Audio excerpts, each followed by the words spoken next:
Second problem inverse proportion మీద second problem చేస్తున్నాం ఇప్పుడు మనం. ఓకే, ఏంటి అది second problem? 6 pumps are required to fill a tank in 1 hour 20 minutes. How long will it take if only 5 pumps of the same type are used? ఇంకా 6 pumps start చేసిండు. ఏంటిది? Tank. ఇక్కడ tank ఉంది, దీంట్లోకి వెళ్ళి ఇట్లా పోసిండు, స్టార్ట్ చేసిండు.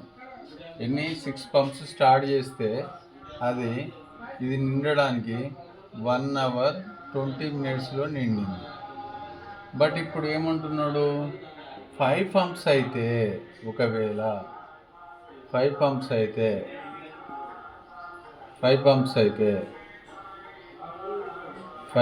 అయితే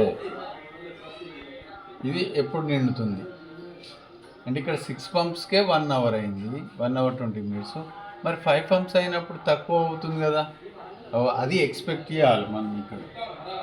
okay, 6 pumpsకు 1 hour 20 minutes. 1 hour 20 minutes means 1 hour అంటే 60 minutes, 20 minutes అంటే 80 minutes. 80 minutesలో కంప్లీట్ నిండుతుంది. మరి 5 pumps అయితే తక్కువ అవుతాయా? Big value. Okay, big value కాబట్టి big value by small value into మొత్తం sum. Big value means 6, small value by 5 into 80 minutes. 5 1 जा 5, 3, 5 6 जा 30. 6 into 16. 6 into 16 is equal to 6 6 जा 36. 6 1 जा 6 9.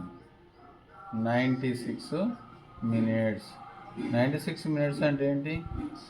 1 hour 36 minutes. ఒకవేళ 5 pumps కనుక స్టార్ట్ చేస్తే 1 hour 36 minutes అవుతుంది. ఎందుకు? ఒక పంప్ తగ్గింది కాబట్టి ఇక్కడ అవర్స్ పెరిగినాయి, అట్లా అన్నట్టు మినిట్స్ పెరిగినాయి. అదే ఇన్వర్స్ ప్రపోర్షన్కు ప్రాబ్లం. కొంచెం హార్డ్గా ఉంటే కేర్ఫుల్గా చూసి క్లోజప్ చేసుకొని నోట్స్ రాసుకోండి. నేను ఇన్వర్స్ ప్రపోర్షన్ మీద 2 ప్రాబ్లమ్ చెప్పిన. 7th and 8th compulsory noted these points.